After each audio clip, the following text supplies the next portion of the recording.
All right, so here's my review of the latest Spider-Man movie from Sony Pictures and Marvel Studios, Spider-Man Far From Home. So let's start with a non-spoiler review.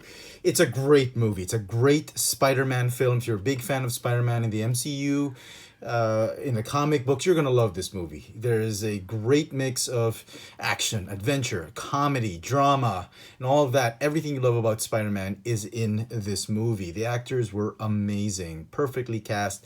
I've grown to love this new ensemble, and despite what critics are saying about MJ, Spider-Man, and everybody else in the movie, the whole ensemble, Ned, I like it. I've grown to love these characters, and I absolutely loved the movie.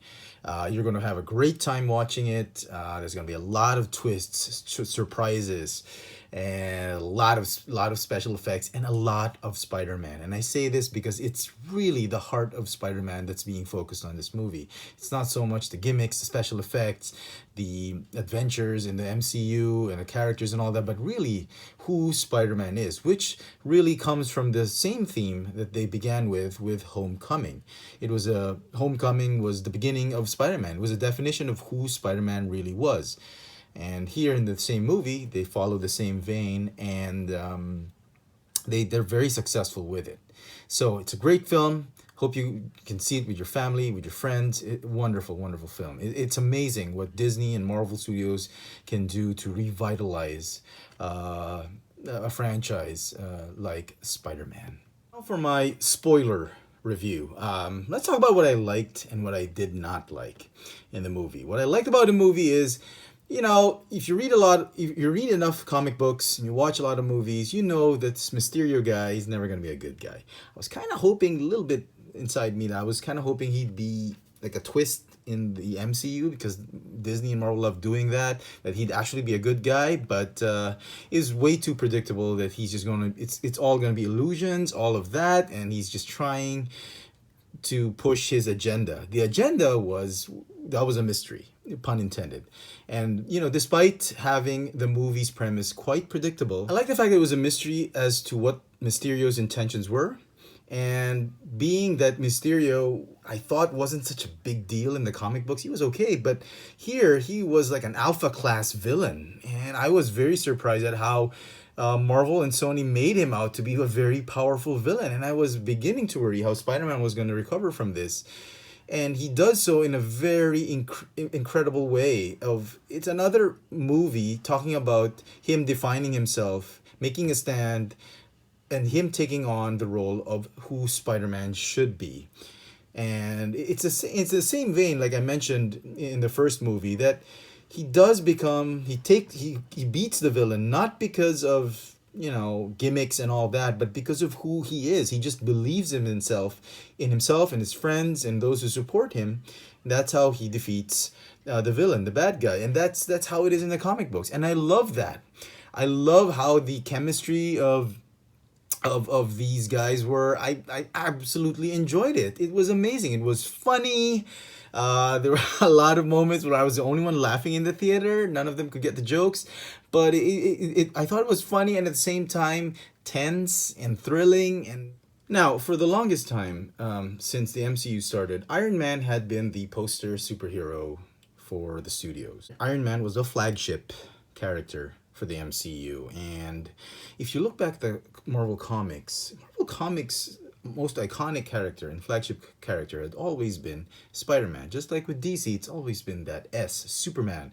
If not Superman, it would have been Batman. But Superman was, if you talk about DC, the first logo you wanna look at, you'll always see is the Superman logo and Superman. And for Marvel, for the longest time, if you picked up a comic book in the 80s or the 90s, it would always be that iconic head of Spider-Man in most of the Marvel comics, because Spider-Man was the flagship superhero for Marvel Comics. And because they did not own it, they had to shift gears and make somebody else the flagship hero till they had rights to Spider-Man once again. But Iron Man had always been that. And it was amazing. It was amazing to see that what this movie was trying to do, since that Iron Man is gone, well, at least Tony Stark is gone, I don't know how it happened, but somehow in the movie, everyone seems to think that Spider-Man, Peter Parker, would be the next Iron Man. I'm not exactly sure how that happened. And you know what? I don't want to know the reasons. I don't really care. Because what this movie is trying to do is it's trying to bring back Spider-Man as the flagship character of the Marvel universe, of the Marvel Cinematic Universe. In doing so, they're trying to transition it in this movie that Peter Parker is deciding whether he should be the next Iron Man. He's doubting himself, and then finally he does accept that role. And I'm pretty sure he's not going to be the only flagship character. It's going to be Captain Marvel. There's going to be a new Captain America. There's going to be a new Iron Man, Iron Woman, Iron Lady, who knows? There's going to be a new Thor. I don't know, but at least Spider-Man is in the fray. He is now part of the flagship group of superheroes, and I'm really enjoying that. That's one thing that I could take away from this movie. I absolutely love, and perhaps the best part of the movie for me. I mean, amidst all of that chaos, him getting with MJ, and I love it, the fact that they've decided to be together and that MJ figured it out. I mean, in the comic books, all everybody significant to Peter Parker figured out who he was, and I love the fact that the movie begins with Aunt May just accepting that role of his nephew, her nephew, as a superhero, and then MJ figures it out and all that. I love that. I love that everybody knows it. But we'll talk more about that later. But what I'm saying, well, I wanted to say that my favorite part of the movie was at Happy Hogan's aircraft. And he reveals to Peter Parker that there's this back room where he could build his own armor or his own spider suit. It was like a mini lab that Tony made for him. He begins to tinker. He's like a young Tony Stark. He's very smart, and I love that. And then Happy, out of the blue, starts playing Led Zeppelin. Led Zeppelin, that was the original song for Iron Man 1, where Tony becomes Iron Man, and this sort of mirrors that, and I love that. I could not get enough of that. I was like, yes, that is the single most, perhaps most significant part of the movie, and that was my favorite. Okay, let's go to the parts that I did not like. The movie, don't get me wrong, was an amazing, incredible movie. I'm going to give it a high rating, but later, I wanted to talk about some of the parts that I did not like. Now, I liked every single thing about the movie. The parts I did not like the most are probably the end credit scene. End credit scenes I felt were very good. They're correct.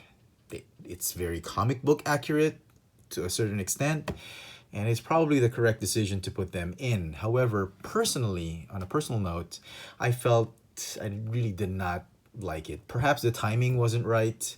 I personally felt that they could have done another post-credit scene or mid-credit scene. Let me show you what I'm talking about. Let's start with the mid-credit scene. So after Peter takes MJ for a ride, it was so Tobey Maguire Spider-Man-esque type of scenery, and Manhattan swinging action in all of Manhattan, and I loved it. It was like I was half expecting Tobey Maguire to do a cameo. But so after that, a breaking news story in the big screen, and it's J. Jonah Jameson, none other than J.K. Simmons, pops up as the iconic J. Jonah Jameson. I was floored by this. I completely, I was hoping it was him, and I'm glad it was. I thought they were just teasing us with him being on the red carpet for the premiere. I thought it was just more marketing gimmick, but they actually got him back. So good riddance to J.K. Simmons as Commissioner Gordon, because quite frankly, you know what, I never liked him as the Commissioner Gordon.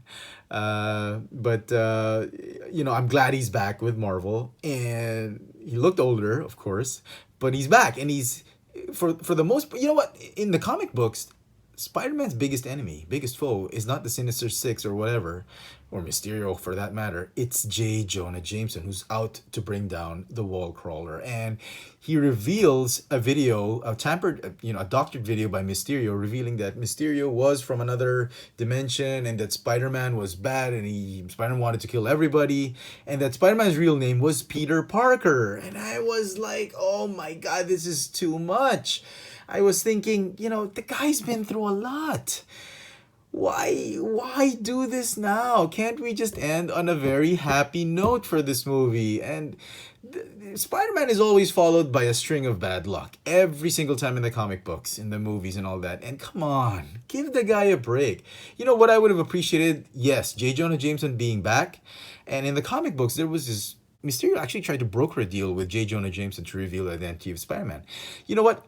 What would have been nice is a teaser from J. Jonah saying that Spider-Man is a menace, and I'm going to reveal who that menace is, who that nut guy is, and watch it live here. And that could set up a subplot for the third installment of the Sony Marvel Studios Spider-Man.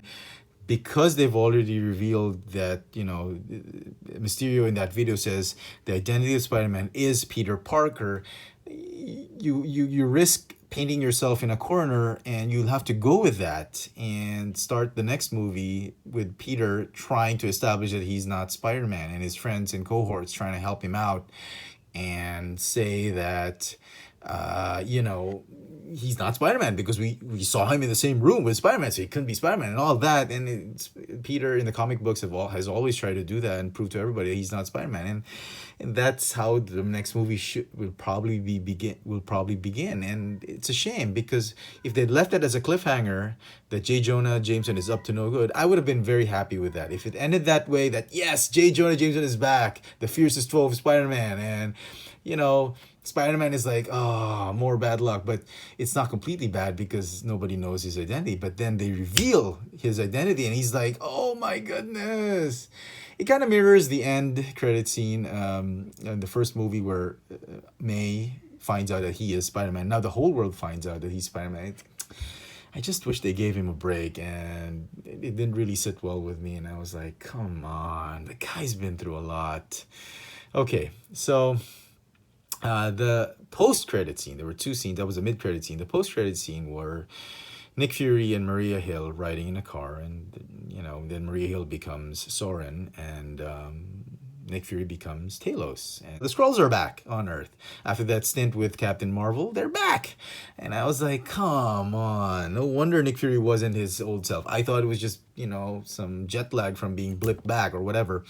But it was Talos, and that's why. Maybe they were doing a mission for Nick Fury. They had to impersonate him and Maria Hill, and yeah, I hate the Skrulls. I honestly hate the Skrulls. I wish they would have just stayed in the 80s and 90s with Captain Marvel, and the 90s with Captain Marvel, and come on. Why would they have to be back now? They're good now, I suppose, and it's the Kree that are bad, but I really wish it would have been Nick Fury really helping Spider-Man and not Talos. So yeah, it's I thought it was, well, I guess it was appropriate. It was good enough as an end credit scene, but I wish they didn't have to do that. And the scene is followed by Nick Fury on a space station, and he's looking at a hologram of a beach, and he's and he gets up and he's back to work, everybody. So he's on a space station, and I thought this was interesting. Don't get me wrong. Okay, I didn't like that whole Skrull thing, but this has potential because I'm thinking since he got blipped back or snapped back, he probably didn't want, because there are bigger threats out there. He probably didn't want to go stay on Earth, and he wanted to address the bigger threats. And if I'm not mistaken, there's a possibility based on what we've seen in that end credit scene, he could be in the peak or the headquarters of SWORD, the Sentient World Observation Response Department, which was previously held, well, for the longest time held the ownership by Abigail Brand. She was the directress or the head of SWORD, Abigail Brand. And it's not far-fetched that Nick Fury could be the new head of SWORD. And that's amazing because now we have more subplots for future Captain Marvel films. And the next installment could still be in the 90s or could be in 2020, with flashbacks in the 90s and all that, with Nick Fury in space and Carol helping him out. Maybe the next threat would be a Kree invasion. Who knows? I don't know. But that particular scene sets up very interesting subplots for Captain Marvel, which I am very, very excited about. And, we could see more of Ronan, Atlas, and, everybody in the elite Kree armada and squadron and all of that.